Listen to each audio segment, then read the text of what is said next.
नमस्कार, मैं प्रयागी परीक्षित फिर से स्वागत करता हूं आपका रेडियो अड्डा के पॉडकास्ट। और आज हमारे रेडियो अड्डा के पॉडकास्ट में मैं आपको मिलवाने वाला हूं प्रयागराज की एक ऐसी हस्ती से जिनको जर्नलिज्म में कम से कम 40 साल का एक्सपीरियंस और जर्नलिज्म के साथ साथ वो एक लेखक भी हैं। उनकी ऑलमोस्ट अभी 15 से ज्यादा किताबें आ चुकी और किताबों के साथ साथ अगर बोले तो वो प्रयागराज के इलाहाबाद यूनिवर्सिटी के कोर्स कोऑर्डिनेटर है। तो आइए आपको मिलवाता हूं मैं डॉक्टर धनंजय चोपड़ा जी। तो डॉक्टर धनंजय चोपड़ा जी, बहुत बहुत स्वागत है आपका हमारे रेडियो अड्डा। सर, सबसे पहले तो मैं चाहूंगा कि आप अपनी जर्नी के बारे में बताएं, जो आपकी जर्नलिज्म की जर्नी स्टार्ट हुई। क्योंकि मैंने एक पॉडकास्ट में सुना था कि आपने बोला था कि एक मेले में आप अपने पिता के कंधे पे बैठ करके आपने वो एक मेला देखा और वहां से आपने वो मेला नहीं था, दरअसल वो रैली थी पटना की। जी जी। और उस समय जयप्रकाश नारायण जी की पटना में वो ऐतिहासिक रैली थी जी। और मेरे पिता वहां गए थे और ये था कि बहुत सारे लोग गिरफ्तार हो सकते हैं। अच्छा। तो मैं हाइट में छोटा था, लेकिन उस समय उम्र मेरी थी 12 बरस के, 10 बरस 12 बरस का था। जी जी। तो पिता ने मुझे भीड़ में दब न जाऊं कंधे पे बिठाया। हाँ बिल्कुल, बिल्कुल। और मैंने उस रैली को ओवरहेड कैमरे की तरह देखा। बिल्कुल बिल्कुल। तो जब मैंने उस पर लिखा था तो किसी ने कहा कि आपकी उम्र कितनी है, तो मैंने कहा उम्र के पर मत जाइए, मैं एक कैमरे की तरह सबको देख रहा था। जी जी। मैंने देखा कि कैसे लाठियां चली, मैंने देखा कि कैसे जयप्रकाश नारायण गिर गए और फिर उनके ऊपर लोग गिर गए। पिता पूछ रहे थे अब क्या हो रहा है, अब क्या हुआ, और मैं उन्हें ऊपर से देख कर बता रहा था। आप सोचिए कि मैं 15 बरस में कमेंट्रेटर था, क्या बस हो सकता है 12 बरस में, बिल्कुल, तो 10-12 बरस की उम्र में मैंने कमेंट्री किया। और फिर पिता वहीं बैठ गए और कहा हम लुट गए। उन्होंने सोचा कि उन्होंने घायल कर दिया है जयप्रकाश नारायण को और फिर ले गए लोग। बाद में पता चला कि उन्हें चोटें आई थी। जब हम लोग लौट आए अपने इलाहाबाद, और बाद में ये हुआ कि एक तरीके से कहा जाए कि मेरी लिखने की आदत पड़ गई। अच्छा। और फिर छोटी छोटी, जैसे हर कोई लिखने वाला करता है, तो मैंने भी कविताएं लिखी। जी। पहले पहल मैंने, फिर मेरे पिता चूंकि उस समय के जो आंदोलन चल रहा था उसमें जुड़े थे और फिर आपातकाल लगा था, उसमें भी पिता के नाम वारंट कटा हुआ था। तो आपातकाल के दौरान भी मैंने बहुत सारी रचनाएं लिखनी शुरू करी। और आप सोचिए कि 1977 में जब अपना आपातकाल हटा तो एक कविता लिखी थी मैंने, जो कि मैंने कई मंचों से सुनाई। और उस समय आपातकाल में मेरी उम्र, मैंने पहले कहा कि 12 बरस की थी। और उस समय कविता मैं सुनाया करता था कि रातों रात बदल गए कानून, पकड़ गए आदमी बच्चे मासूम, इंदिरा ने भारत में लगाया आला, पड़ गया सबके मुंह में ताला। इस तरीके की तुकबंदी कर कर मैंने कविता बनाई। लेकिन उसके बाद इलाहाबाद में जब आए और पढ़ने लगे तो एक साहित्यिक सा माहौल मिला। बहुत सारे हमारे एक मित्र हुआ करते थे, वसु मालवीय, जो कि यश मालवीय की छोटी भाई थी। उनके पिता जो थे वो बड़े गीतकार थे, उमाकांत जी, हम लोग चाचा जी बुलाते थे। तो हम और वसु साथ में पढ़ा करते थे। वसु अब नहीं है दुनिया में, रोड एक्सीडेंट में उनकी मृत्यु हो गई थी। लेकिन हम लोग उस समय साथ में हाई स्कूल में पढ़ा करते थे ना। तो हम लोग की बोर्ड की परीक्षाएं थी, लेकिन अचानक न जाने कहां से तय हुआ कि हम मैगजीन निकालेंगे। अच्छा। मैं बना प्रधान संपादक, क्या, और वसु बने उप संपादक, और यश मालवी बने सह संपादक। और इस तरीके से पूरा हम लोगों ने एक सेवा पत्रिका 10वीं परीक्षा में निकाल लिया। पिता कहते रहे कि फेल हो जाओगे, लेकिन हम लोग सब जने फर्स्ट क्लास पास हुए। और यूपी बोर्ड में उस समय फर्स्ट क्लास पास बहुत बड़ी बात होती थी। बिल्कुल सही कह रहे हैं। वहां से एक लिखने की, छपने की एक यात्रा शुरू होती है जी। और फिर बीएससी में आते आते, मैं विज्ञान छात्र रहा हूँ, तो बीएससी आते आते हम लोगों ने लिखना शुरू कर दिया था। और बीएससी आते आते हम अखबारों के संपादकीय पृष्ठ पर छपने लगते थे। और कभी कभी ये होता था कि उसी पृष्ठ पर कुलदीप नैयर छपे हैं, नीचे हमारा आलेख छपा है, तो मैं उसको पन्ने को लेकर पूरे शहर में घूमा करता था। उस समय सोशल मीडिया नहीं था कि फोटो खींच कर, तो मैं दिखाता था कि देखिए इसमें कुलदीप नैयर भी छपे हैं और मैं भी छपा। वहां से शुरू हुई यात्रा जी। फिर लगा, हमारे पिता चाहते थे कि मैं मेडिकल लाइन में जाऊं, उसकी कहानी अलग है। फिर कभी, क्योंकि आपके डॉक्टर भी लगता है, मेरा वो भी रहा। नहीं, बीएससी मैंने किया, फिर आगे की पढ़ाई साइंस में एमएससी, फिर लेकिन बाद में हुआ ये कि उन दिनों राजीव गांधी की सरकार थी और देश में कंप्यूटर आ रहा था, जर्नलिज्म का रवैया बदल रहा था और इलाहाबाद विश्वविद्यालय ने जर्नलिज्म का कोर्स लॉन्च कर दिया। ये 1986 की बात है, तो हम लोग ने सोचा जर्नलिज्म किया जाए। हालांकि यहाँ पर जर्नलिज्म के एग्जाम नहीं हुए, तो फिर बाद में हमने रीवा विश्वविद्यालय से जर्नलिज्म और फिर तो खैर हिंदी अखबार की दुनिया में आ गए और फिर बहुत सारे अखबारों में काम किया। इलाहाबाद में अगर देखें तो हमने मित्र प्रकाशन में भी काम किया, हिंदुस्तान अखबार में भी काम किया, ऐसे और कई जगहों पर काम करते कराते जर्नलिज्म की दुनिया से झेलते। और पिता हमारे नहीं चाहते थे कि मैं जर्नलिस्ट बनूं, लेकिन वो चाहते थे कि लेखन अच्छा करता है, लिखता है। तो 2001 में जब मुझे के बिरला फेलोशिप मिली, पत्रकारिता का उस समय का सबसे बड़ा पुरस्कार होता था, तो पिता ने समझा कि हाँ कुछ बेहतर काम हो रहा है, तो फिर ये यात्रा चली और फिर किताबें आती गई और लिखते चले गए। और फिर 2006 से मैं इलाहाबाद विश्वविद्यालय में आ गया और यहाँ पे मीडिया कोर्स में जो सेंटर ऑफ मीडिया स्टडीज है वहाँ पे कोर्स कोऑर्डिनेटर हो गया। फिर मेरे संपादक ने कहा था कि आप नौकरी छोड़ रहे हैं और अभी आपको संपादक होना है, तो मैंने उनसे कहा था कि मैं जहाँ जा रहा हूँ वहाँ नए नए संपादक पैदा करूंगा। किसी दिन आप ही जैसे संपादक के कमरे में घुसूंगा और कोई संपादक उठकर मेरा पैर छू लेगा। तो ये ख्वाब देखकर मैं पत्रकारिता की पढ़ाई कराने के लिए इलाहाबाद आया था। चूंकि मेरा ट्रांसफर हो चुका था, इलाहाबाद से प्रेम है, इलाहाबाद से हमारी रगों में दौड़ता है, तो इलाहाबाद आना मेरा पैशन था और मैं लौट कर इलाहाबाद आ गया। क्या बात है, बहुत बहुत बहुत ही प्यारी जर्नी मतलब आपने बताई। फिर आपका ये जो किताबों वाला सिलसिला, जैसे आपने अभी 15 किताबों से ऊपर किताबें लिख दी, तो ये जो किताबों का सिलसिला स्टार्ट हुआ लिखने का, जब आपके पास लिखने का शऊर आ जाता है और लिखने का शौक आ जाता है, तो आप क्या करते हैं कि आप दरअसल ये पालना पड़ता है लोगों को। आपके पास बिना लिखे आपका नींद नहीं आएगी या बिना पढ़े नींद नहीं आएगी। पढ़ने की आदत थी तो लिखने की आदत पड़ी। और मैंने आपको बताया कि जब मैं 7th क्लास में पढ़ता था तब मैंने कविता लिख दी, फिर उसके बाद 10th में मैगजीन निकाल दी, तो लिखने की आदत पड़ी हुई थी। उन्हीं दिनों मैं कहूँ कि पहली किताब जो तैयार हो रही थी वो 2001 का कुंभ था। और 2001 के कुंभ में मैं रोज अपनी डायरी लिखा करता था। मेरी ड्यूटी लगी थी वहीं पर, मैं हिंदुस्तान अखबार में काम करता था, तो रोज डायरी लिखता था और उसमें आंखों देखा हाल लिखता था। इस समय मैं सेक्टर नंबर 23 में हूँ, मेरे सामने अपार जनसमूह है और मैं चला जा रहा हूँ, जयकारे लग रहे हैं, इस तरीके की रनिंग कमेंट्री लिखा करता था। क्या बात। तो चूंकि मैं रेडियो में कमेंट्री करता भी था और 89 से मैं कुंभ देख रहा था, तो मैं कुंभ पे नोट्स बनाने लगा। उन्हीं दिनों एक प्रकाशक थे जो हमारे पास आए, उन्होंने डायरी उठाई और कहा पूरी हो जाए तो लिखे देना। वो पहली किताब जो तैयार हुई वो संगम की रेती पर 40 दिन। फिर एक चैलेंज मिलता चला गया किताब का, वो जो किताब छप के आई। फिर अचानक से एक दिन मेरे पास ये आया कि आपको तीजन बाई पर लिखना है। तीजन बाई पर लिखना ये मैंने बीच में नहीं बताया, 2001 में किताब आई, लेकिन तीजन बाई एक मोनोग्राफ। अच्छा। लेकिन पहली रचना जो छपी थी मोनोग्राफ के रूप में वो तीजन बाई की थी और 1999 या 98 में छपी थी। वो चक्कर ये था कि तीजन बाई पर लिखना था और पहले उसके कुछ लिखा नहीं गया था, उन पर कोई किताब नहीं थी। तीजन के पास जब हम पहुंचे, उनकी बातचीत सुनी और कई सिटिंग में उनसे बात करते हुए उनके जीवन के बारे में, जब मैं तीजन के से पूछा कि आप गाती क्या है, हाँ ये तो बताइए, हाँ कहीं नहीं है लिखा हुआ, तो तीजन ने सुनाना चाहा लेकिन तीजन बाई सुना नहीं पाई, तो उन्होंने कहा कि तानपूरा उठाना पड़ेगा।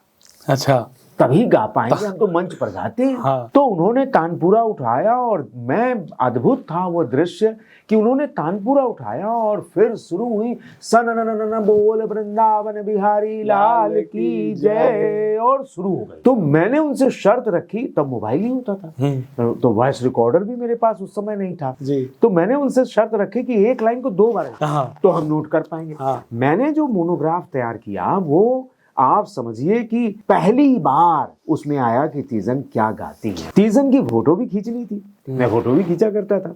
ये तय हुआ कि तीजन आई थी यहाँ पर संगम की रेती पर चल रहा था उस समय कुंभ का, तो उसमें अपना माघ मेला चल रहा था, तो उसमें वो प्रस्तुति देने आई थी। तय हुआ कि वहां पर उनकी एक्शन की फोटो खींचेंगे। तो हमने कहा कोई अच्छा सा एक्शन जो है आए तो बताइएगा। कहीं वो भीम का दृश्य आता है तो मैं अपने तानपुरे को गधा बना लेती हूँ, अच्छा, वो दृश्य आपको अच्छा लगेगा। तो मैं मंच के वहां पर अपना कैमरा लगा के, याचिका MF2 बहुत छोटा सा कैमरा होता था, उसको लगा कर मंच के उस पर खड़ा हुआ था। अब वो गा रही थी, मैं इंतजार कर रहा था कि वो अब दृश्य आने वाला होगा। अब वो जैसे ही आया और भीम ने उठाया गदा और रुक गई, और मैं सुन रहा, वहीं से वो चिल्लाई खींचो फोटो खींचो, अरे हाँ खींचो खींचो। तब मैंने फोटो खींची। अरे तो मुझे ध्यान आया कि मुझे तो फोटो खींचना है। तीजन का वो मोनोग्राफ उत्तर मध्य क्षेत्र सांस्कृतिक केंद्र ने छापा था जी। और उसके बाद MPPCS में सवाल आया, तीजन पर पहली किताब किसने लिखी? बात है, क्या बात है। मुझे लगा अद्भुत है। फिर तो मैं तीजन की कहानी सुनाने के लिए जगह जगह बुलाया जाने लगा। तीजन मुझे गुरुजी बुलाती थी और मैं पूरी गुरुता से उनकी कहानी सुनाया। बात है, क्या बात। तो ये कहानियों, ये किताबों का जो सिलसिला था, फिर वो थमा नहीं, वो चलता चला गया। फिर मजा आने लगा। फिर किताबों पर जब पुरस्कार मिलने लगे तो और अच्छा लगने लगा। मोटिवेशन। एक किताब जिस पर IB मिनिस्ट्री यानी इंफॉर्मेशन एंड ब्रॉडकास्टिंग मिनिस्ट्री का भारतेंदु अवार्ड मिला। जी जी जी। एक किताब पर धर्मवीर भारती, बाबूराव विष्णु पढ़ारकर, या फिर महात्मा गांधी हिंदी लेखन, या अभी कुंभ की किताब पर राजभाषा गौरव, ये सब किताबों पर मिले हुए पुरस्कार हैं। मैं क्यों बता रहा हूँ? जो लिखने वाले हैं ना वो सुने, वो प्रोत्साहित हो। बिल्कुल सही बात। अकेले चोपड़ा जी थोड़ी ना लिखने वाले हैं और पुरस्कार कोई भी पा सकता है। तो आप अगर लिखने की आदत डाल लेते हैं बिल्कुल और बेहतर लिख ले जाते हैं, बहुत बड़ी बात। तो ऐसा नहीं है कि किताबें कुछ दे कर नहीं जाती। किताबें, अगर किताबों से राब्ता बन गया ना आपका, तो आपको नींद भी अच्छी आती है, आपके पास शब्द भी होते हैं, बोलने का शऊर भी आ जाता है आपके पास। और किताबें तो अद्भुत होती हैं। अरे आपने फिल्मों में देखा है ना कि किताबें गिरती हैं तो साथ मिलके उठाया जाता है। किताबों में कोई फूल छिपा कर रख दिया जाता है। क्या बात। या किताबों में कोई भूल से छिपी हुई नोट का कभी निकल आना, या किताबों के किसी पन्ने में किसी का नाम लिख देना। बिल्कुल सही। अद्भुत होता है किताबों से रिश्ता। और किताबों से लेखक का रिश्ता, वो कोशिश करता है, जो लोग लेखक बनना चाहते हैं उनको कोशिश करनी चाहिए। आपका हर शब्द पाठक को मुस्कुराता हुआ मिले। आप शब्द शब्द मुलाकात करेंगे ना, तो जो आप लिखेंगे वो भीतर तक जाएगा। बस यही है, बहुत आनंद है यही लिखने का, और यही उठाता हूँ। तो डॉक्टर साहब, मेरा ये प्रश्न है कि जिस हिसाब से आपने इतनी सारी किताबें लिखी, उन सारी किताबों में से कौन सी आपकी सबसे फेवरेट किताब है और जो आपके दिल से, मतलब दिल के बहुत करीब है? दरअसल दिल से तो मैं कहानियां लिखा करता हूँ, और उसकी भी कोई किताब नहीं आई, आने वाली है। अच्छा। कहानियां लिखना मुझे बड़ा मजा आता है। कुछ कहानियां होती हैं जो आपका इंतजार करती हैं, बहुत। उन कहानियों तक पहुंचना, उन्हें जीना, फिर उन्हें लिखना। बिल्कुल। लिखने में मुझे जितना आनंद कहानियों को लिखने में आया, किताबें वो लिखने में भी आया। और सवाल आपका है कि किताबें कौन सी बेहतर होगी, तो मैं आपसे कहूं कि जो अभी तुरंत आई किताब कुंभ की है जी, वो मेरी बड़ी फेवरेट किताब है। क्या बात। और क्यों? क्योंकि 89 से मैं कुंभ को जी रहा हूँ। सत्य है। हाँ, 89 से। बिल्कुल। आप सोचिए कि एक लंबा समय बहुत बड़ी बात, कुंभ में बीत जा रहा है। बहुत बड़ी बात। मैं कुंभ में खड़ा हो जाता हूँ, भीड़ चलती है, मैं नहीं चलता, भीड़ मुझे चलाती है। कुंभ को मैं अपनी रगों में बहता हुआ महसूस करता हूँ। जब मैं रेडियो में या आकाशवाणी पर कमेंट या दूरदर्शन पर कमेंट्री कर रहा होता हूँ, तो मुझे लगता है कि मैं कुंभ जी रहा हूँ। मेरे जीवन में, अपने आप में अगर आप देखें तो कुंभ ही तो है जीवन। ऊपर थोड़ा सा सकरा, फिर बीच में फैला, फिर वहाँ। तो मैं कुंभ को जीवन का पर्याय मानता हूं। बहुत सुंदर। इसलिए मुझे लगता है कि कुंभ पर जो मैं लिख पाया जी, और मैंने केवल प्रयाग का ही कुंभ नहीं, मैंने हरिद्वार कुंभ, उज्जैन कुंभ, नासिक कुंभ, हरिद्वार कुंभ, राजिम कुंभ में भी गया, छत्तीसगढ़ के, मैं तमिलनाडु के कुंभ कोणम में भी गया। अच्छा। अब मुझे लगता है कि सबसे मैं प्रयाग का हूं तो जी। मुझे लगता है कि प्रयाग का कुंभ सबसे बेहतर है। जी जी क्योंकि मैं कह सकता हूं, और बेहतर इसलिए है कि हम जीवन जीने की पाठशाला चलाते हैं, हम जद्दोजहद सिखाते हैं, हम परेशानियों में भी मुस्कुराना सिखाते हैं। जरा उन चेहरों को देखिए ना, जो चल पड़ते हैं रेलवे स्टेशन और बस अड्डे से पैदल संगम की ओर। बिल्कुल, बिल्कुल। कोई थकता नहीं है। बिल्कुल, बिल्कुल। वो कैलाश गौतम की लाइनें साकार होती हुई दिखती हैं कि हुआ ते झोरा, हुआ ते झोरा, कपारे ते बोरा। अब आप देखिए कि अद्भुत है इस दृश्य को जीना, बिल्कुल, इस जिस दृश्य को जीना। जी। तो हम पहले ये जद्दोजहद, फिर हम लाइफ मैनेजमेंट, फिर हम लाइफ माइंड मैनेजमेंट, फिर इमोशन मैनेजमेंट, इसकी पाठशाला हम कल्पवास में चलाते हैं। बिल्कुल सही। ये हम जो हमारी सांस्कृतिक यात्रा है जो रुक रुक कर चलती है, इसे जीना, शब्दों में लिखना। इस किताब को लिखते समय, ये किताब 2019 में आनी थी लेकिन नहीं आई, क्योंकि ये किताब लगा कि फिर से दिया जाए इसको, कुछ इसमें कुछ रह जा रहा क्या बात है, क्या फिर वो कोरोना आ गया, फिर उस कोरोना में बैठे बैठे घर में बहुत सारी चीजें उसमें सजोई गई। फिर लगा कि कोरोना में भी कुंभ में क्या होता है, तो हरिद्वार पहुंच गया 2021 में। गजब कोरोना था, कहा गया आर्टिफिशियल इंटेलिजेंस से भीड़ तय होगी, घाट में इतने लोग हो जाएंगे तो अलार्म बज जाएगा, तो क्या लोग आएंगे, तो क्या लोग जयकारे लगाएंगे। तो अद्भुत था उस दृश्य को। तो मैंने इस किताब में कोरोना का कुंभ भी है। क्या बात है। तो दरअसल जब आप किसी चीज को जीते हैं और उसमें आप अपने आप में समाहित करते हैं और उस पर किताब लिखें, तो बड़ी प्यारी सी किताब होती है। बहुत सारी पाठ्य पुस्तकें भी हैं, एक हमारा व्यंग्य संग्रह भी है जी। छपाक का सुख गिफ्ट ऑफर में। यानी शहर में पानी भर गया था और मेरी स्कूटर उसी में एक गड्ढे में धंसी, तो मुझे लगा कि आज मुझे फ्री में छपाक का सुख मिला। तो बस वहीं पर छपाक का सुख गिफ्ट ऑफर में। यानी नगर निगम, वो कहते हैं ना कि नगर निगम ने कहा था कि हम तो सब नाले साफ करा देंगे, लेकिन साफ तो हुए नहीं साफ।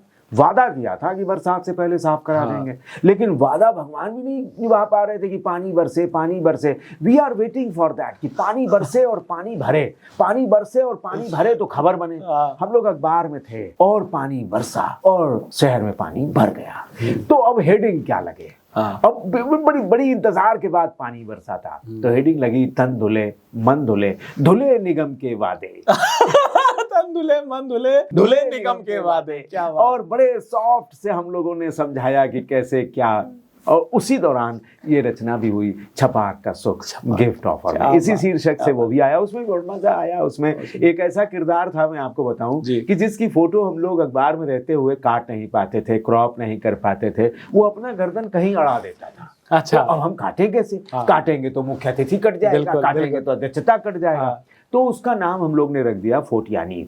फोटियानी। हाँ, तो उसमें जो किताब है उसमें एक व्यंग्य है, जियो रजा फोटियानी।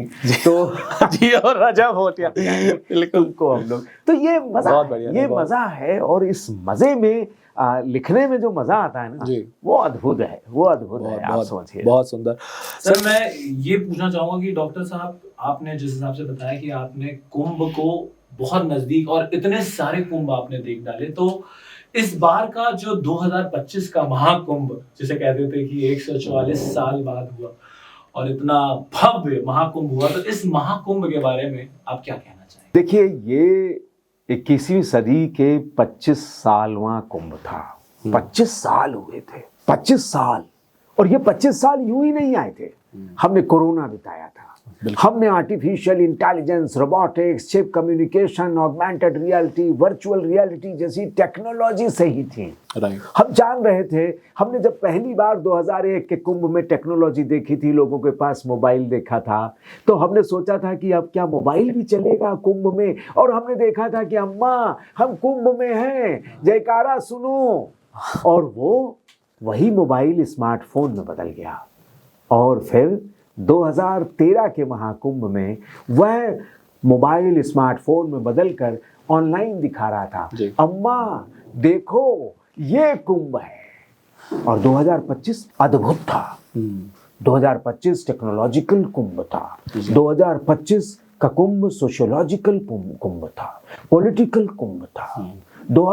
हम तो प्रयाग वाले हैं, हम तो बाहें फैलाकर खड़े हो जाते हैं करोड़ों लोगों को अपनी बाहों में समा लेने के लिए। हम चाय बनाते हैं, हम खाना बनाते हैं, हम बांटने के लिए, रास्ता दिखाने के लिए। और रात में पुकार लग गई कि देखो हजारों लोग चौक में आकर लेट गए हैं, किसी के पास कंबल हो तो चला आए। मैं ऑन द एयर नहीं करना चाहता इसे, लेकिन मैं बताऊं, बहुत सारे लोग मुझे सम्मान में शॉल उड़ाते हैं, शायद इसके बाद ना उड़ाएं। मेरे पास ढेर सारे शॉल थे, मैं सारे शॉल को लेकर चौक में पहुंच गया। जिनके पास नहीं थे, सम्मान पूर्वक तुम हमारे शहर में आए हो, लो इसे भी लो। मैंने देखा कि बहुत सारे लोग कंबल, बहुत सारे लोग चादरें, बहुत सारे लोग चाय।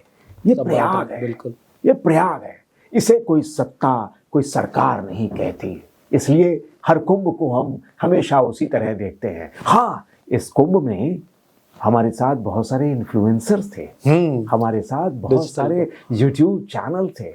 हमारे पास जब 2001 में विदेशी कैमरे आए थे तो हमने नहीं सोचा था एक दिन हमारे साथ साथ कैमरे चलेंगे, इवन हमारी जेब में भी कैमरा चलेगा तो दुनिया कुंभ को कैसे देखेगी। अद्भुत दृश्य था, पूरी दुनिया समा रही थी।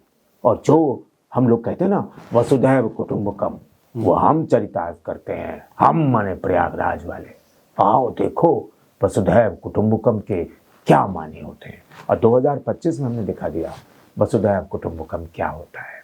दरअसल यही है इलाहाबाद की रवायत। क्या बात। और इलाहाबाद की रवायत में अद्भुत होता है कुंभ को जीना। सत्य है, सत्य है, सत्य है। इस बार का महाकुंभ तो डॉक्टर साहब मतलब इतनी बड़ी संख्या में लोगों ने स्नान किया, सारे सेलिब्रिटीज से लेके, सारे गुरुओं से लेके, अखाड़ों से लेके। मतलब मैं भी 2012 में मैंने देखा था, क्योंकि मेरे फादर जो हैं वो मतलब ये हेल्थ सुपरवाइजर थे। तो उस समय मैं बचपन में छोटा था, लेकिन इस बार मैंने खुद भी कैंपेन किया। मैंने कुंभ की खूब कहानियां सुनाई इस बार, जो मेरे लिए अच्छा था। इस बार IIM से, IIT से, IIIT से बहुत सारे प्रोफेसर्स, रिसर्चर्स पूरी दुनिया से, अब पूरी दुनिया की कई यूनिवर्सिटीज से तो मुझे आमंत्रित किया जा रहा था लगातार कि आप आएं और कुंभ की कहानी सुनाएं। आप अखाड़ों के बारे में बताएं, आप बताएं कि नागा साधु क्या होते हैं। मैं देख रहा था कि बड़े बड़े साइंटिस्ट हो, बड़े बड़े सोशियोलॉजिस्ट हो, बड़े बड़े पॉलिटिकल लोग जानना चाहते थे कि हमारी अखाड़े की परंपरा क्या है। जब मैं उनसे कहता था ना, ये अखाड़ा नाम अधिखंडो यत्र सा खंडुदाता, जहां मैं और मेरा समाप्त हो जाता है, जहां हम और हमारा शुरू होता है, वो अखाड़ा है। हम हैं जो अखाड़ा चलाते हैं, हम ही तो हैं। पूरा प्रयाग अखाड़ा है। आएंगे देखो भाई। बिल्कुल सही बात है, बिल्कुल सही बात। तो सर बस महाकुंभ में एक बार जो इस बार का जो माहौल था उसको देख लोगों ने इस बार सोचा कि मांग मेला भी कुछ वैसा ही होगा। और इस बार लोगों के साथ ये आप गलतफहमी बोलिए या वो बोलिए, बड़ा अब आपको हम बता दें कि पहले 2025 के बाद महाकुंभ के बाद जब होली आई ना, तो हमने अखबार में लिखा भी था कि अरे भाई अफवाह फैलाने में क्या जाता है, अगर 144 साल बाद का कुंभ था तो ये होली भी 144 साल बाद मनाओ ना मजे से। तो देखिए ये अब हम एक रिलीजियस इकोनॉमी की तरफ बढ़ चले हैं। जो हमारी प्रेजेंट गवर्नमेंट है उसने जिस तरीके से मंदिरों का उद्धार किया है, जिस तरीके से कॉरिडोर्स बनाए हैं, और वो एक रिलीजियस इकोनॉमी है। हम एक रिलीजियस सर्किट डेवलप कर रहे हैं। हो सकता है इस इकोनॉमी में जनता को भी फायदा हो रहा है, और बहुत हो रहा है अयोध्या में और जगह जगह। तो हमारा प्रयाग क्यों अछूता रह जाए? तो क्या हम माघ मेला को भी एक आकार दे सकते हैं? क्या माघ मेला प्राधिकरण हम पहले से बनाकर बैठे? और अगर ऐसा हो जाता है कि माघ मेला भी उसी तर्ज पर आयोजित होता है तो प्रयाग के लिए, प्रयाग के लोगों की इकोनॉमी के लिए, रेवेन्यू सिस्टम के लिए बहुत ही बेहतरीन पहल होगी। मैं इसका विरोध नहीं करता। तो ये जो 75 साल इस बार भी बोला कि 75 ईयर्स के बाद नहीं जाता, मैं उस पर नहीं जाता, क्योंकि मेरी किताब अगर पढ़ेंगे, चूंकि मैंने लिखा हुआ है इसलिए मैं नहीं जाता। 2001 में जो कुंभ पढ़ा था और मेरी किताब में दर्ज है कि वो 144 साल बाद आया था। फिर मैंने जब ये सवाल उठाया तो लोगों ने कहा कि हर 144 साल पर एक नई ग्रह स्थिति बनती है। तो इसलिए हर कुंभ अपने आप में महत्वपूर्ण है, हर माघ मेला अपने आप में महत्वपूर्ण है। हम उस पर जाते ही क्यों हैं? मैं बिल्कुल सही बात। आप एक सांस्कृतिक यात्रा चल रही है, सदियों से चलती चली आ रही है, ठहरती हुई, रुकती हुई। वो यात्रा आकर जब हमारे प्रयाग में रुकती है तो हम स्वागत करने के लिए तैयार रहें, हम उसे जीने के लिए तैयार रहें। हम इस पर नहीं जाते कभी भी। कितने साल बाद पड़ा कुंभ, पड़ा ना गुरु? बिल्कुल कुंभ पड़ा है, निभाओ। बस। बहुत बहुत बहुत बढ़िया आपने डॉक्टर साहब बोला। डॉक्टर साहब, आपने अभी जिक्र किया कि इस बार 2025 में बहुत सारे क्रिएटर्स, यूट्यूबर्स, सब लोगों ने, तो जिस हिसाब से ये जो डिजिटल एरा आ गया है और इस डिजिटल एरिया में आप खुद जर्नलिज्म से हैं, आपने बताया कि आपने प्रिंट मीडिया से लेके रेडियो ब्रॉडकास्टर से लेके बहुत सारी चीज़ें आपने तो सारा समझ लिया है, तो क्या आपको लगता है कि ये डिजिटल एरा जो आया है ये कहीं ना कहीं जर्नलिज्म को, जो हमारे क्रिएटर्स आजकल खुद भी वीडियोस बना दे रहे हैं, उनमें सेंस नहीं है, और कहीं ना कहीं जितना आपने बताया कि गहर मंथन और इतना होमवर्क जो चीज़ें होती, तो आपको लगता है कि आने वाले टाइम में ये डिजिटल एरा जो है वो कहीं ना कहीं कंटेंट क्रिएशंस के थ्रू थोड़ा सा फेक होता जा रहा है, या कमी आ रही है, या वो ऑथेंसिटी नहीं रह गई? देखिए, मीडिया का जब उदय हो रहा होगा और पहले जब आदि मानव ने कुछ बात कहनी चाहिए होगी तो उसके पास कुछ नहीं था, बोली नहीं थी, बानी नहीं थी, ये मैं पढ़ाया करता हूँ, तो उसने क्या किया होगा? अब सोचिए जरा कि क्या उसके हाथ में जब आग लगी थी तो वो मशाल बनाकर कबीले के टीले पर खड़ा हो गया था और मशाल को घुमाना शुरू कर दिया। कभी क्लॉकवाइज घुमाया, कभी एंटी क्लॉकवाइज घुमाया, कभी हॉरिजॉन्टल, कभी वर्टिकल, कभी क्रॉस, कभी सर्किल, और हर के मायने कर दिए। वो क्या कर रहा था? कबीले पे खड़ा होकर, टीले पर खड़ा होकर वो दृश्य पैदा कर रहा था। इसके माने क्या था? विजुअल कम्युनिकेशन कर रहा था। ओके। जब उसने आग मिली तो खाना पकाया, खाना पकाया तो मांस पकाया, मांस पकाया तो खाल निकाली, खाल निकाली तो ड्रम बना लिया। अब वो ड्रम बजाने लगा। अब मशाल घूमती थी तो उसके पास ड्रम बजता था। जब ड्रम बजता था, मशाल दाईं ओर घूम रही है और ड्रम बज रहा है ढम ढम ढम ढम ढम ढम। इसके माने लोग समझ जाते थे ये कहा जा रहा है। अगर बजा ड्रम, मशाल तो वैसे ही घूमी, और ड्रम बज गया डम डमा डम डम डमा डम डम, तो ये कहा जा रहा है। इसके माने ऑडियो सिस्टम डेवलप हो गया। तो आदि मानव ने ऑडियो विजुअल सिस्टम डेवलप किया था जनाब, हमने थोड़ी ना डेवलप किया, हमने तो उसमें टेक्नोलॉजी। राइट। आप सोचिए, जब हरकारे हुआ करते थे, हमारे पास अखबार नहीं था, रेडियो नहीं था, टेलीविजन नहीं था, हरकारा निकल पड़ता था। डम डम डम डम डम, एक जरूरी ऐलान, राजा का फरमान, सब 5 बजे हाजिर हो जाइएगा दरबार में। हरकारा सूचना बिल्कुल। हरकारा। अब आप सोचिए कि जब अखबार आया तो लगा क्या हरकारा खत्म हो जाएगा? ना, ह्यूमन कम्युनिकेटर्स आज भी मौजूद है, ह्यूमन कम्युनिकेशन आज भी है, human broadcasting system, human casting system आज भी है। आज भी हम we are the human casters, हम टीचर हैं, नेता है, सब ह्यूमन कास्टर्स हैं। लेकिन जब अखबार आया तो प्रिंट कास्टिंग सिस्टम डेवलप हो गया। फिर रेडियो आया तो अखबार क्या खत्म हुआ? ना, नहीं। फिर टेलीविजन आया तो कुछ नहीं खत्म हुआ। अब वेब आया है, वेब में सब चले गए। अखबार भी चला गया, रेडियो भी चला गया, टेलीविजन भी चला गया।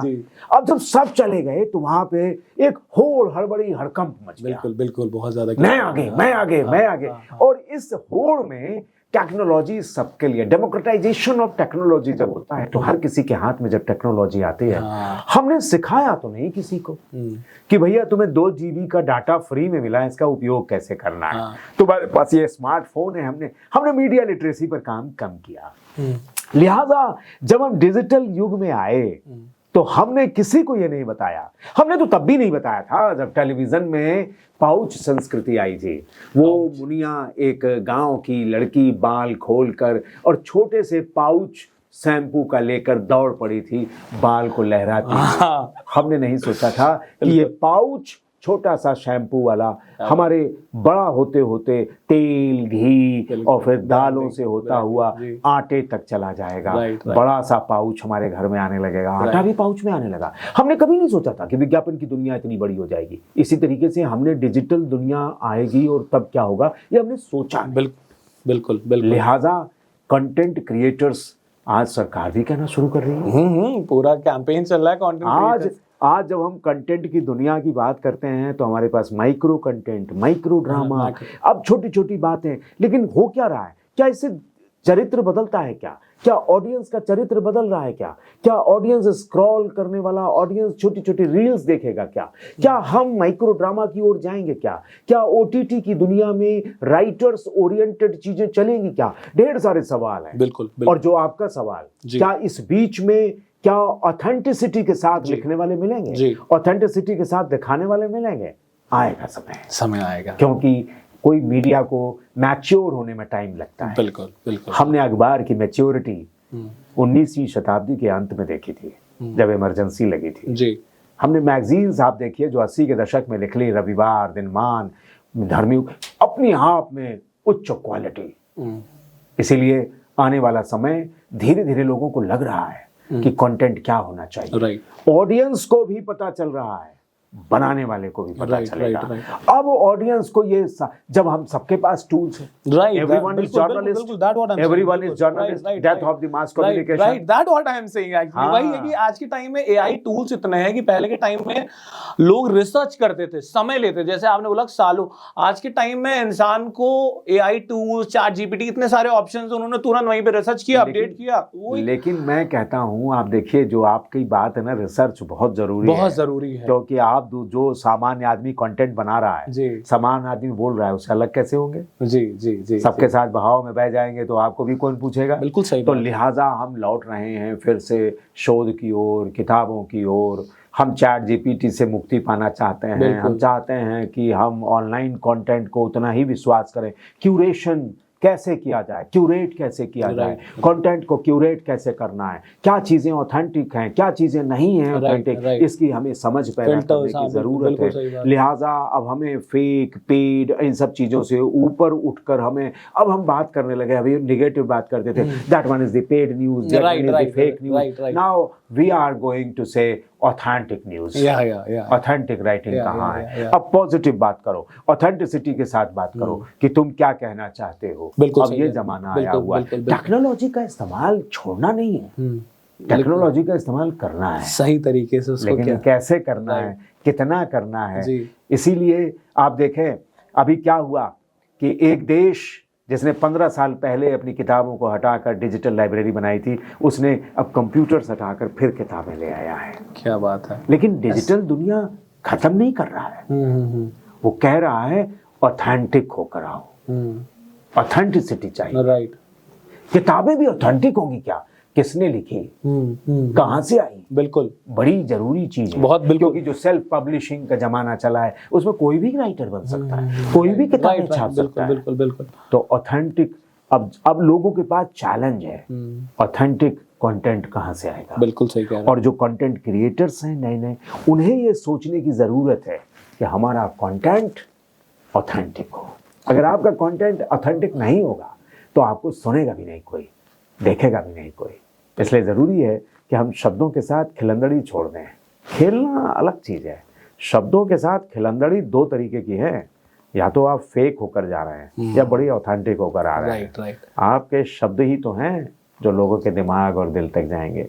लिहाजा जरूरी है कि आप बड़े ऑथेंटिक हो जाइए क्योंकि आने वाला जमाना जो है वो ऑथेंटिसिटी का हो जाएगा। जो इंसान जितना रियल रहेगा उसको उतना ज्यादा आई थिंक रिस्पेक्ट मिलेगा। बिकॉज आज के टाइम में सर आप ये बताइए कि जिस हिसाब से जर्नलिज्म आपने इतने सालों से देखा, पुराने टाइम में भी कहीं ना कहीं डॉक्टर साहब ऐसा होता था कि कुछ अच्छी न्यूज़ आप कवर करो या फिर कुछ अच्छा जेन्युइन कंटेंट कवर करते थे, बट कहीं ना कहीं प्रेशर के वजह से या फिर कुछ कहीं ना कहीं कुछ चीज़ों की वजह से कभी कभी हमारा वो कंटेंट बाहर नहीं आ पाता था। वो जर्नलिज्म में हमेशा से हुआ है। बट आज के टाइम में जो डिजिटल न्यूज़ है, वो डिजिटल में लोग रातों रात चीज़ों को वायरल कर देते हैं। वो फेक होता है, किसी ने चेक नहीं किया, बाद में पता चलता है कि वो फेक निकला। तो आपको क्या लगता है कि पुराने ज़माने, पहले ज़माने और आज के ज़माने में ये जो एक डिफरेंस आया है, इसके बारे में आप क्या कहना चाहेंगे? क्या ये एक अच्छा डिफरेंस है या फिर इसमें क्या करेक्शंस करने चाहिए हम जैसे यूथ को? देखिए, एक चीज़ बड़ी सोचना पड़ेगा जी। 3 चीज़ें बड़ी डायनेमिक है जी। हमारा कल्चर जी, हमारी भाषा जी, हमारा मीडिया, तीनों डायनेमिक है, गतिशील है जी। जो भाषा गतिशील नहीं होती वो भाषा मर जाती है। भाषा में नए नए शब्द आने चाहिए। हाँ, बहुत कल्चर में जो कल्चर नहीं होता है, हमने पैंट भी पहना, हमने बेल बॉटम भी पहना, हमने पतली मोहरी के पैंट भी पहने, हमने चौड़ी मोहरी के भी पहने, हमने सदरी की स्टाइल बदली, हमने कुर्तों की स्टाइल बदली। तो हम अपने कल्चर, वेशभूषा कल्चर, बिल्कुल खान पान, हमने 20 साल 25 साल पहले पिज्जा कभी नहीं खाया था। बिल्कुल सही बात। हमने कभी कल्पना नहीं की थी कि हमारे शहर में ब्रांडेड खाने के आउटलेट्स खुल जाएंगे। हम तो मोहल्ले के चाट की ठेले पर वाले जीने वाले लोग थे। तो जाहिर सी बात है कि कल्चर डायनेमिक है, मीडिया भी डायनेमिक है। मीडिया ने अपने आप को डायनेमिज्म से जोड़ कर रखा है और इसीलिए आगे बढ़ता चला जा रहा है। हर जमाने का मीडिया अपने आप में महत्वपूर्ण है। आप ये नहीं कह सकते पहला और अब। पहले हमारे जमाने में इतना लोग मोबाइल नहीं था, हमारे जमाने में इतना टेलीविजन नहीं था। जब हम लोग ने जर्नलिज्म किया तो रेडियो लोग सुनते थे और रेडियो में भी इतने ऑप्शंस नहीं थे। BBC सुना और आकाशवाणी सुना और चबूतरे पर आ गए। अब बाहर तो ससुराल सवेरे आएगा ना। तो अभी चलो अभी बात करते हैं। BBC बोली सही, हम सुनाए रहे हैं, तुम्हें बताए रहे हैं, ऑथेंटिसिटी के साथ बताए रहे हैं कि आकाशवाणी में ये खबर आई गई है। तो खबर के पीछे का सच उस समय हमारे पास जो गपड्डे होते थे उसमें ये चलता था। लेकिन हम आपको बता रहे हैं मीडिया में जो बदलाव आया है जी, पढ़ने की आदत लोगों की छूट गई है। बिल्कुल सही बोला आप, बिल्कुल सही। इससे हो क्या रहा है, हमारी भाषा संकोच, शब्द संकोच से जूझ रही है। हमारी मीडिया दृश्य संकोच से जूझ रही है। हम दृश्य विस्फोट के समय में हैं, लेकिन हमारे हिस्से का दृश्य कहाँ है? जनता पूछती है हमारे हिस्से का सच्चा दृश्य लेकर आओ तो सही। जाहिर सी बात है कि अगर आज हम टेक्नोलॉजी को माइनस कर दें तो हम कोई मीडिया नहीं चला सकते। आज टेक्नोलॉजी बहुत आगे बढ़ गई। अगर टेक्नोलॉजी ना आई होती तो हमारे अखबार रंगीन न हुए होते। हमारे घर के टेलीविज़न, वो शटर वाला टेलीविज़न हटा नहीं होता। वो बड़े से डिब्बे वाला टेलीविज़न दीवार पर चपक कब गया हमें पता नहीं। अब तो घर की दीवार पर लगा हुआ टेलीविज़न कब खुला हमें पता ही नहीं, क्योंकि सारे मोबाइल टेलीविज़न है। बिल्कुल जाहिर सी बात है कि इस बदले हुए समय में मीडिया अपने आप को हमेशा रिवाइव करता हुआ आगे बढ़ता चला जा रहा है। तो हम पहले का समय जो था वो भी चुनौती भरा था, उसमें चुनौतियां अलग तरीके की। लेकिन उस समय सर कहीं ना कहीं डॉक्टर साहब कंपटीशन और उतना, जैसे आज के टाइम में इतने सारे क्रिएटर्स हो गए, उन चीज़ों को तुरंत समझ पाना। जैसे बहुत बार मेरे साथ मेरी माता जी हैं, उन्होंने एक यूट्यूब में एक न्यूज़ देखी कि हाल ही में एक केस हुआ और उसमें उसकी डेथ हो गई, एक एक्टर था। अब मैंने बोला कि अरे मम्मी ऐसा तो हुआ नहीं, जब चेक किया तो वो तो गूगल में कुछ और, वो तो जिंदा। तो कहने का ये जो फेक चीजें जो लोगों का माइंड डिसबैलेंस हो रहा है, बिल्कुल बिल्कुल वो ये इसीलिए मैंने पहले भी कहा था मीडिया लिटरेसी की कमी है। हम बता ही नहीं पाते हैं कि देखो ये फेक है। अब जब से पता चला था ना कोरोना में बहुत सारे लोग डॉक्टर हो गए थे, बहुत सारे लोग चल रहे हैं। व्हाट्सएप यूनिवर्सिटी में बता दिया जाता है या फिर सोशल मीडिया पर ये चलाया जाता है कि आप इससे बात पाना चाहते हैं तो आप इससे करें, आप इससे करें। तो दरअसल क्या है ना कि अब ये फेक और पेड, हम fake news, paid news, paid views, fake views, fake interviews, paid interviews, इन सब से जूझ रहे हैं। चुनौतियां हैं।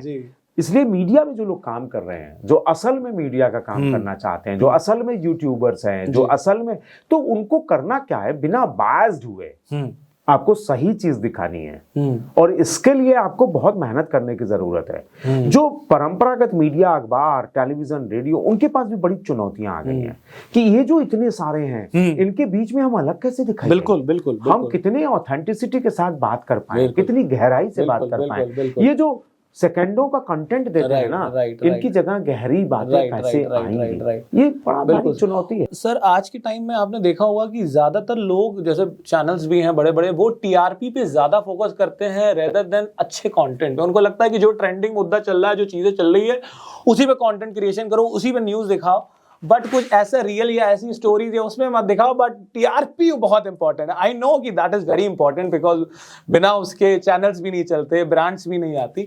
लेकिन मुझे ऐसा लगता है कि आने वाले टाइम में लोगों को इस चीजों में सोचना चाहिए। अगर उन्होंने ये सब ना किया होता तो काहे को यूट्यूबर्स आते, काहे को रील बनाने वाले आते हैं कि देखो हम तुम्हें सच दिखा रहे हैं। ये बात भी है। हमारे आप देखिए कि बहुत बड़े ब्रांड से एक लड़का निकलता है जी, और वो अपना चैनल लॉन्च कर बिल्कुल देता है, बिल्कुल बिल्कुल, और वो चल पड़ता है जी। चक्कर ये है कि ये जो चैनल्स हैं, इन्हें वास्तव में कि लोग पूछने लगे थे कि हमारे हिस्से का सच दिखाओ, जो जानना है जी। हम अपने हिस्से का सच जानने के लिए तरस से गए। बिल्कुल।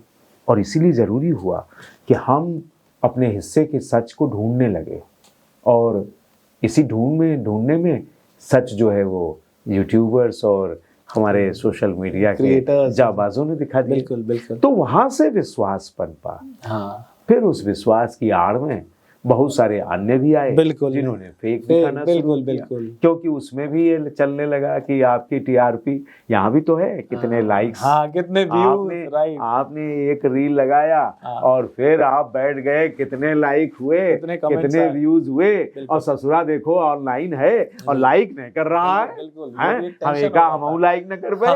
ये जो भाव है ना, ये चल रहा है, और यही है मार्केटिंग। हम जिस समय में है ना, बाजार बहुत ताकतवर है, बहुत ताकतवर है। आप देखिए ना, एक टैरिफ से पूरी दुनिया हिल जाती है। अब हमारे यहाँ तो गुरुओं की परंपरा है, अभी नए नए गुरु बने हैं, टैरिफ गुरु। टैरिफ गुरु कहीं गुरु है, टैरिफ गुरु का कोई समाचार छपा है का?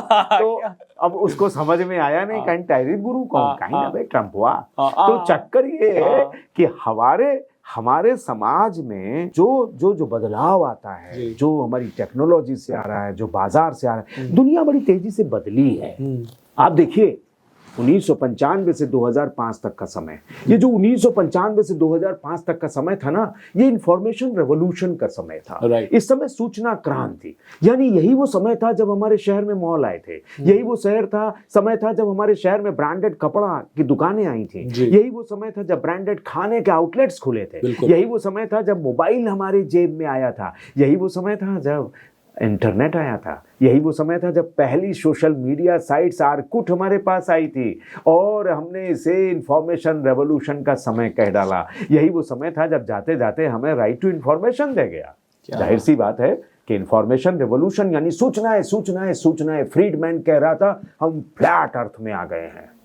और फिर 2006 से 2015 तक का समय, ये नॉलेज रेवोल्यूशन का समय था। यूं ही थोड़ी ना उस समय के वित्त मंत्री ने कह दिया था कि हम नॉलेज बेस्ड इकोनॉमी की तरफ बढ़ चले हैं, नॉलेज बेस्ड मार्केट की तरफ बढ़ चले हैं, ना ज्ञान की नई नई परंपराएं खोजो, ज्ञान की हमारी भारतीय परंपराएं क्या थी खोजो उन्हें। और 2016 से जो समय चला 2025 तक का समय, जिसे अभी हमने बिताकर छोड़ा है, ये इनोवेशन का समय था। यही वो समय था जिसमें रोबोटिक्स की दुनिया बड़ी हो गई, जिसमें ऑगमेंटेड रियलिटी और वर्चुअल रियलिटी का हमने कमाल देखा। हमने देखा कि किस तरीके से जनरेटिव एआई ने हमारे हिस्से की बहुत सारी चीजें अपने हिस्से में कर ली।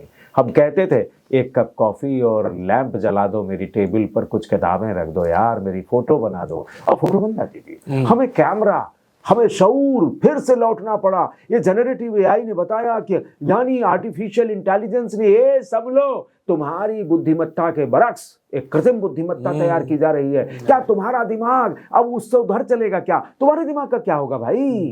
तो फिर 2026 से 2035 तक की दुनिया, लौटो किताबों की ओर, लौटो अपने शब्दों की ओर, लौटो अपनी सोशियोलॉजी की ओर, लौटो अपनी संस्कृति की ओर, लेकिन इस टेक्नोलॉजी को साथ लेकर चलो। इस टेक्नोलॉजी को भी सिखाओ कि तुम्हारी किताबें कितनी महत्वपूर्ण हैं। और इसलिए जरूरी है कि हम आने वाले समय को समझें। तो इंफॉर्मेशन रेवोल्यूशन, नॉलेज रेवोल्यूशन और इनोवेशन रेवोल्यूशन से होते हुए इस समय हम कल्चरल रिवोल्यूशन की तरफ, रेवोल्यूशन की तरफ बढ़ चले हैं। संस्कृतियों का जोड़ चलेगा। और आप जानते हैं, इसीलिए 2025 के कुंभ में युवाओं की धमक ने बताया कि हम कल्चरल रेवोल्यूशन की ओर बढ़ चले हैं। इसीलिए माघ मेला, इसीलिए रिलीजियस इकोनॉमी, सत्ताएं सब समझती है। बिल्कुल। तो डॉक्टर साहब, मेरा आपसे एक प्रश्न है कि अभी हाल ही में आपका मैंने एक इंस्टाग्राम में आर्टिकल देखा था कि जिसमें आपने बताया है कि ये जो डिजिटल लैब गवर्नमेंट ने अभी 250 करोड़ का जो बजट सैंक्शन किया है क्रिएटर्स के लिए, तो आपने बोला कि ये एक आने वाला भविष्य है क्रिएटर्स के लिए, कि उनके लिए एक नया कहते हैं कि एक एजुकेशनल सिस्टम या चीज़ें जो हैं वो बनाई है सरकार ने। इसके बारे में आप क्या कहेंगे? डिजिटल लैब है क्या एक्चुअली? दरअसल देखिए, पूरी जो भारत सरकार है उसने देखा कि इस समय के जो युवा हैं उनके हाथ में स्मार्टफोन है। बिल्कुल। हमारे पास डिजिटल टेक्नोलॉजीज अब सबके लिए हैं जी। हम एक डिजिटल एज में हैं जी। तो जाहिर सी बात है कि जब सब रील बना रहे हैं, सब अपने आप को शूट कर रहे हैं, सब अपने समय का इतिहास रच रहे हैं, उसे कैमरे में कैद कर रहे हैं, तो क्यों ना इसे एक फॉर्मल रोजगार का रास्ता बनाया जाए। राइट। तो यह वही परंपरा है कि हम 1500 स्कूलों में, 500 कॉलेजेस में हम डिजिटल लैब बनाएं और इस तरीके की व्यवस्था करें कि वहाँ पर हम विद्यार्थियों को तैयार करें कि कैसे हम अपने समाज को, अपने समाज के मेलों को, अपने समाज की धरोहरों को या अपनी संस्कृति को, अपने सरोकारों को कैसे हम शूट करें, कैसे लोगों तक पहुंचाएं। दुनिया देखिए बहुत तेजी से बदलती हुई दुनिया में प्लेटफॉर्म्स बदल रहे हैं, जो वे ऑफ प्रेजेंटेशंस बदल रहा है। जाहिर है कि आज जो कंटेंट, अभी जो बात हमने लोग ने की कि फेक कंटेंट की बात की, तो कैसे हम लोगों को तैयार कर पाएं कि वो एक बेहतर कंटेंट तैयार कर पाएं। उसमें लिखने वालों की भी ज़रूरत है। जैसे पिछले दिनों कहा गया कि जो OTT प्लेटफॉर्म है टोटली कंटेंट क्रिएटर्स प्लेटफॉर्म है, यानी वहाँ राइटर्स ओरिएंटेड है, यानी कि हमें एक ऐसे लोगों की ज़रूरत पड़ेगी जो बेहतर लिख सकते हों या बेहतर बोल सकते हों या फिर बेहतर एडिटिंग कर सकते हों या बेहतर शूट कर सकते हों। तो क्या हम स्कूल लेवल से ही इन लोगों को तैयार करना शुरू कर दें क्या? इसलिए स्कूलों को चुना जाएगा कि कैसे हम वहाँ पर अपनी संस्कृति को, देखिए फिर वही बात कि हमारा जो अब जो कल्चर रिवॉल्यूशन की ओर हम बढ़ रहे हैं, जाहिर सी बात है कि हमें फौज तैयार करनी पड़ेगी और हमारी जो हमारी फोक आर्ट है, जो हमारा फोक सोसाइटी है, जो हमारी अंदर की चीज़ें हैं,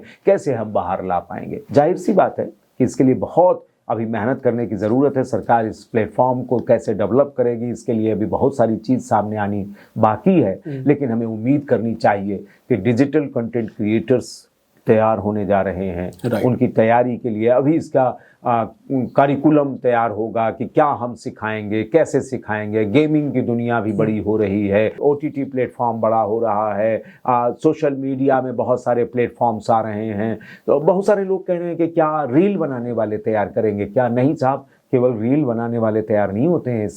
इसमें बहुत कुछ ज़रूरी हो गया है। आज विज्ञापन की दुनिया को इतने ऑडियो और वीडियो एडिटर्स चाहिए जितने की पूरी फिल्म इंडस्ट्री को नहीं चाहिए थे। जाहिर सी बात है कि हमारी सब दुनियाओं में जितनी दुनिया है, चाहे वो फिल्म की, चाहे मीडिया की, चाहे कैंपेनिंग की दुनिया, चाहे आज पॉलिटिकल कम्युनिकेशन की दुनिया बड़ी हो गई है। आज हर व्यक्ति को अपने ब्रांड को या अपने को प्रमोट करने की ज़रूरत आन पड़ी है। तो कौन करेगा? ये नई पीढ़ी करेगी और उसके तैयार करने के लिए ये डिजिटल लैब और कंटेंट क्रिएटर्स का फॉर्मूला लाया गया है। तो इसमें डॉक्टर साहब क्या गवर्नमेंट हमें कुछ सब्सिडीज या कुछ, मतलब उसके बारे में अगर आपको? मैंने कहा ना, इसकी फॉर्मेलिटीज अब तय होंगी। अच्छा। अभी आएगा, अभी बहुत सारी चीज़ सामने आई नहीं है, लेकिन जैसे जैसे आती जाएगी मुझे लगता है कि बहुत सारे लोगों की ज़रूरत होगी, बहुत सारे संस्थानों की भी ज़रूरत होगी जिन्हें लिया जाएगा। जी। तो डॉक्टर साहब एक मेरा और क्वेश्चन है कि आपके हिसाब से कंटेंट की असली ताकत क्या है? अवेयरनेस, एंटरटेनमेंट या फिर ट्रांसफॉर्मेशन? देखिए, सबसे पहला ये होता है कि हम अवेयरनेस पर काम करें। जब तक आप अपने आसपास अपने चीज़ों पर अवेयर नहीं होंगे, अपनी टेक्नोलॉजी से अवेयर नहीं होंगे, जब तक आप बदलती दुनिया, बदलते पैशन से नहीं होंगे, राइट, तो आप कुछ काम नहीं कर सकते हैं। इसलिए बहुत ज़रूरी है। और जो तीनों चीज़ आपने कही, ये तीनों चीज़ की ज़रूरत है, लेकिन आदमी को सबसे पहले अपने सारे सेंस जो हैं वो डेवलप करने होंगे। हम तभी वो ट्रांसफॉर्म कर पाएगा। तभी ट्रांसफॉर्म कर पाएगा। देखो, पूरा जो कम्युनिकेशन है ना, वो ट्रांसमिशन मॉडल और रिचुअल मॉडल पर काम करता है। हम अपने दिमाग में कुछ चीज़ें सजोते हैं और ट्रांसमिट करते हैं, राइट। हम क्या सोचते हैं, तो हमारे पास हमारी क्रिएटिव ज्योग्राफी होती है। We have our own creative geography. हमारी पैदाइश, हमारी परवरिश, हमें परिवेश जो मिला काम करने का, हमारा घर परिवार, हमारा मोहल्ला, हमारा स्कूल, कॉलेज, टीचर, दोस्त, यूनिवर्सिटी के दोस्त, हमारी यात्राएं, हमारी किताबें, ये सब हमें बनाती हैं, मांझती हैं। बिल्कुल। हमें फिल्में बना रही हैं, हमें नाटक बना रहे हैं। तो ये जो बनता है आदमी, उसकी इंडिविजुअलिटी होती है। Right. तो हम अपने आप में, every person has own creative genre, creative geography. तो जाहिर सी बात है कि हम उस तरीके से सब कंटेंट तैयार करें, हम उससे जो सबके लिए हो। हमें तो पता ही नहीं, हर आदमी की अपनी क्रिएटिव ज्योग्राफी है, तो हमें कैसे कंटेंट तैयार करना पड़ेगा। हम वो कंटेंट तैयार करें जो सबके लिए सुटेबल, हमारी शब्द क्षमताएं, हमारा शब्द, हमारे वाक्य, हमारी प्रस्तुति सबके लिए बिल्कुल। तभी हम अपने ऑडियंस को, हमारा ऑडियंस है, राइट, हमारा ऑडियंस है। इस समय अगर हमें कोई सुन रहा है, हमें पता थोड़ी ना है कि वो किस जाति का है, किस धर्म का है, किस क्षेत्र का है, किस भाषा का है। तो हमारे पास वो होना चाहिए जो हम सबको दे पाएं, और यही कंटेंट क्रिएटर्स को सोचना भी है। बिल्कुल, क्योंकि कंटेंट क्रिएटर्स को कंटेंट ऑडियंस के लिए बनाना है, ना कि अपने लिए बनाना है। और डॉक्टर साहब, अभी हाल ही में मैंने आपका इंस्टाग्राम देखा, मैंने थोड़ा रिसर्च किया आपके बारे में चीज़ों पे। तो अभी शहर प्रयागराज करके आपकी एक सीरीज है जिसपे आपने भी ऑलमोस्ट 3 एपिसोड्स निकाले, तो वो मतलब क्या है? क्या आप एक अपनी भी एक क्रिएटर जर्नी स्टार्ट कर रहे हैं, या फिर एक मतलब कैसे शौक पे ही वो एपिसोड लेकर के आपने बनाया? नहीं, वो देखिए, एक युवा है हर्षित, हाँ। और हर्षित ने वो कहा कि इस तरीके का काम किया जाए, तो मैंने वो कर दिया। दरअसल मैं अपने शहर को गाता हूँ, ये ठीक है कि अब रील में आया, लेकिन मैं बहुत दिनों से अपने शहर की कहानियाँ सुनाता हूँ। दरअसल अपने शहर को गाना, अपने शहर को जीना, ये हर शहर वाले के लिए महत्वपूर्ण होता है जी। और हम जब एक शहर में रहते हैं, उस शहर ने हमें बनाया है, उस शहर ने हमें बड़ा होता देखा है, और हमने उस शहर को बनते और बिगड़ते देखा है। हमारी पुरानी यादों में हमारा शहर है, हमारी गलियां हैं, हमारे इलाके हैं, लोग हैं बहुत सारे। और जब हम अपने शहर को कहते हैं तो हम कहते हैं हमारा शहर सबसे अच्छा है। जब हम कहते हैं सारे जहां से अच्छा है हिंदुस्तान हमारा, तो हम कहते हैं सारे हिंदुस्तान में सबसे अच्छा शहर हमारा। तो दरअसल हमारा शहर हमारा है, और प्रयाग को जीना अपने आप में यूं ही महत्वपूर्ण नहीं है। प्रयाग को समझना पड़ेगा। बिल्कुल। प्रयाग की अपनी एक रवायत है। बहुत सारे शहर अपनी इलाके की संस्कृति लेकर चलते हैं। प्रयाग ने अपनी संस्कृति डेवलप की, प्रयाग ने अपने शब्द बनाए। प्रयाग का एक मोहल्ला है अय्यापुर, वो शब्दों की टकसाल है, वहां अपने शब्द बनाए गए। आप पूछेंगे ये शब्द का मायने क्या? भैया तय कर लो, जैसा तुम चाहो तय कर लो। तो चक्कर ये है। अच्छा, खाने की संस्कृति हर शहर की होती है, हमारे शहर की है। हमारे शहर की रवायत और दुनिया के हर शहर से क्यों अलग है, वो मैंने पहले ही बताया। हम हैं क्योंकि हम हमारा सोचते हैं, मैं और मेरा से मुक्त हो चुके हैं। मैंने पहले कहा हम कुंभ कराने वाले हैं। आपके शहर में आते होंगे लोग, लेकिन आपके शहर में 40 दिनों के लिए कोई एक नया शहर नहीं बन पाता होगा। आज जो बाहर वाले शहर है, कई बार लोग कहते हैं हमारा शहर लखनऊ, हमारा शहर बनारस, हमारा शहर ये। तो मैं कहता हूँ आपके शहर में 70 करोड़ लोग नहीं आते। बिल्कुल सही बात है। आपके शहर में कभी हवन का धुआं और चूल्हे का धुआं एक साथ नहीं उड़ता होगा। आपके यहाँ मंत्रोच्चार के साथ पुलिस की सीटियां नहीं बजती होंगी। आपने कभी गंगा और यमुना को बहते नहीं देखा होगा। यूं ही थोड़ी ना हम तीर्थराज हो गए हैं। बिल्कुल बिल्कुल। हम राजा हैं और तीर्थों के राजा हैं, क्योंकि हमारे यहाँ मोक्षद तीर्थ और कामद तीर्थ दोनों मौजूद हैं। हमारे नगर देवता वेणी माधव हैं, माधव हमारे देवता हैं। और यूं ही थोड़ी ना है कि हमारे यहाँ हनुमान जी आकर लेट गए हैं। यही है वो जगह जो सुकून दे सकती है। या फिर हमारे यहाँ मलूकदास लिख गए, अजगर करे न चाकरी, पंछी करे न काम, दास मलूका कह गए, सबके दाता राम। हम तो सबके दाता राम कहने वाले लोग हैं। आप ये समझिए कि हम प्रयाग के लोग पूरी दुनिया में वसुधैव कुटुंबकम के मंत्र को चरितार्थ करने वाले लोग हैं। दिखा दे कोई दुनिया में ऐसा शहर, बहुत बड़ी, तो मैं मान जाऊं। बहुत बड़ी बात डॉक्टर साहब आपने बोली। मैं चाहूंगा कि डॉक्टर साहब एक गुरु मंत्र हमारे प्रयागराज के स्टूडेंट्स और जो यूथ है, जो चाहे जर्नलिज्म हो या कंटेंट क्रिएटर हो, चाहे राइटिंग हो, क्रिएटिव फील्ड की तरफ जो अपना करियर देख रहे हैं, उनके लिए गुरु मंत्र आपसे क्या? मैं अक्सर कहता हूं और आज फिर दोहराता हूं, जो पढ़ेगा वो रचेगा, जो रचेगा वो बचेगा, जो बचेगा वो टिकेगा, जो टिकेगा वो बिकेगा। दरअसल प्रेमचंद ने अपने समय को पढ़ा, अपने समय की सत्ता, अपने समय को, समाज को, अपने समय के सिनेमा को, अपने समय की किताबों को, अपने समय के चेहरों को, अपने समय के लोगों के दुख और सुख को पढ़ना शुरू कर दीजिए। मजा आने लगेगा। जब आप अपने समय के सुख दुख को पढ़ेंगे, जब आप समय के लोगों के चेहरों को पढ़ेंगे, अपने समय के समाज, सिनेमा, रंगमंच सबको पढ़ना शुरू करेंगे, तो आपके पास रचने का आइडिया आने लगेगा। आप रचना शुरू कर देंगे। जिस दिन आप कुछ रच देंगे ना, आप बचना शुरू हो जाएंगे, बच जाएंगे, और बच गए तो दुनिया में टिक जाएंगे। प्रेमचंद ने अपने समय को पढ़ा, कबीर ने अपने समय को पढ़ा, आज तक बचे हुए, बाजार में टिके हुए और बिक रहे हैं। जाहिर सी बात है, जो पढ़ेगा वो रचेगा, जो रचेगा वो बचेगा, जो बचेगा वो टिकेगा, जो टिकेगा वो बिकाऊ नहीं होना है, मार्केट में बिकना है। बिल्कुल या सही बात, समझिए, बिल्कुल सही बात। बाजार जाएं, हाँ। बाजारी ना हो जाएं, बाजारू ना हो क्या जाएं, बात। शब्दों को समझेंगे। बहुत सारे लोग कहते हैं बिकना क्यों ले आते हैं, शब्दों का देखिए ये मार्केट का जमाना है। जो कंटेंट क्रिएटर्स है, जो डेवलपर्स है, जो काम कर रहा है, उसे मार्केटिंग की जरूरत पड़ती है, हम नकार नहीं सकते। इसलिए मैं कहता हूँ टिकना सीखो बाजार में, बिकना सीखो बाजार में। इसलिए जरूरी है कि हम पढ़ें, रचें, बचें, टिकें और बिकें। क्या बात है सर, मतलब इतने सारे शब्द आप, मैं तो सोचता हूँ कि आगे पिटा रहे हैं, मैं तो इसीलिए शांत होकर के आपको ऑब्जर्व कर रहा हूँ कि इतने सारे शब्द आपके मतलब कैसे सेव होते हैं, इतना बड़ा डेटा जो आप ना हम लोग का यूथ तो इतना सेव ही नहीं कर सकता आज के टाइम में। हम लोग तो नहीं कर सकते हैं, हर किसी के पास ताकत होती है। दरअसल टेक्नोलॉजियां आने के बाद लोगों का स्पैन ऑफ अटेंशन कम हो गया। हम सब लोग, एक समय ऐसा था जब हम अखबारों पर केंद्रित थे, फिर जब टेलीविजन आया तो हम टेलीविजन पर केंद्रित थे। हमारे पास मोबाइल बहुत देर बाद आया है। आज 2.5 साल का बच्चा भी मोबाइल राइम सुनता है, उसकी माँ उसे पकड़ा देती है। लिहाजा बदला है समय, बदला है समय, और इस बदलते समय में हमें चुनौतियां बहुत सारी हैं।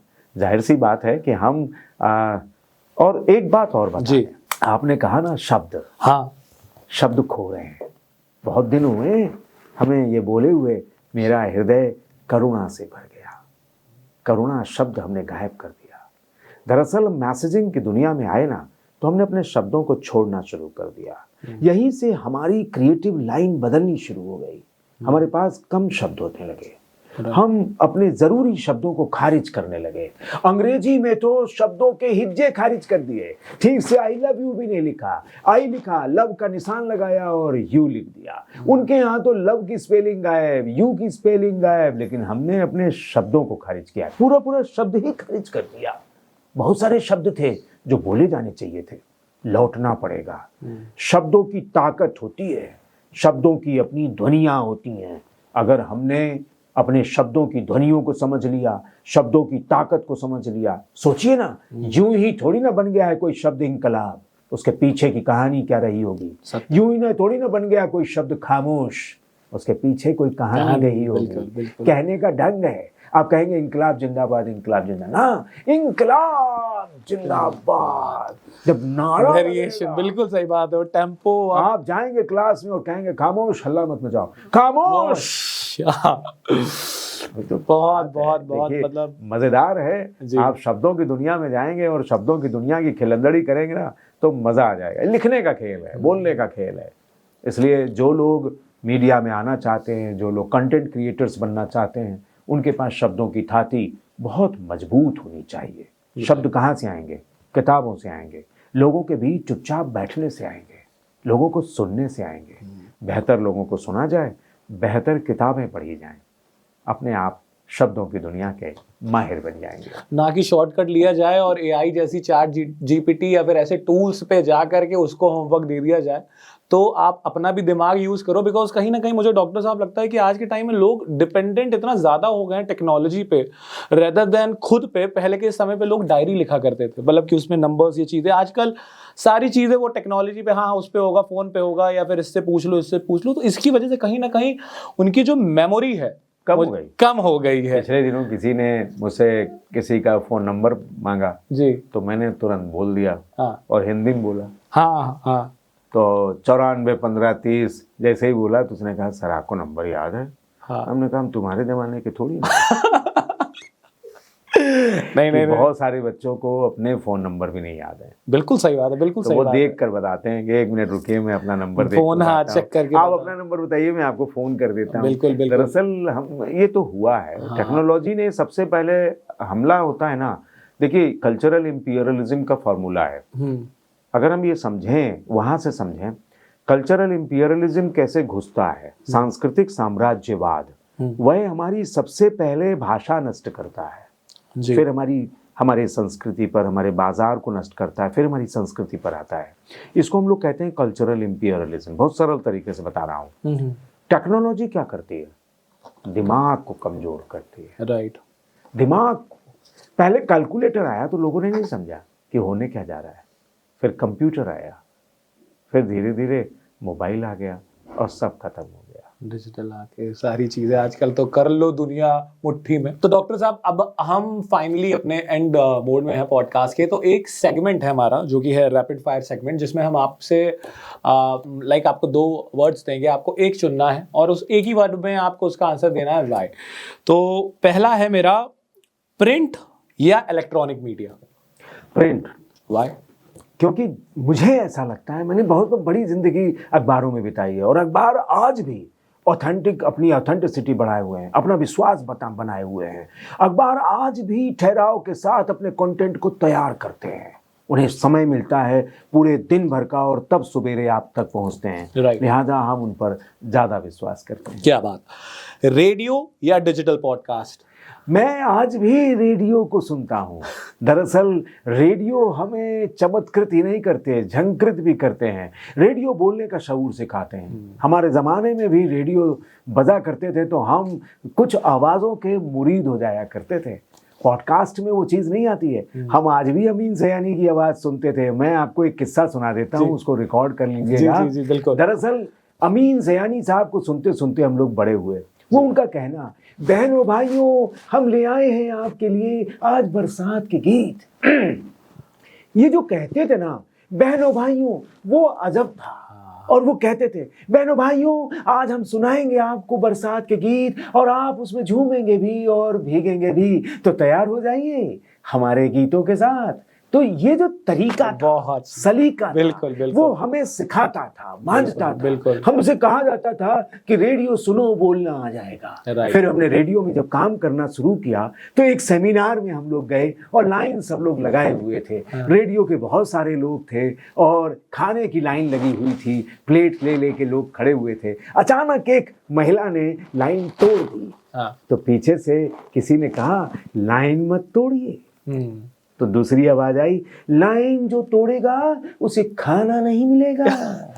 तो मैंने चिल्लाकर कहा, आप लोग अमीन सयानी साहब की नकल क्यों मार रहे हैं? तो पीछे से आवाज आई, बरखुरदारों मैं लाइन में ही हूँ।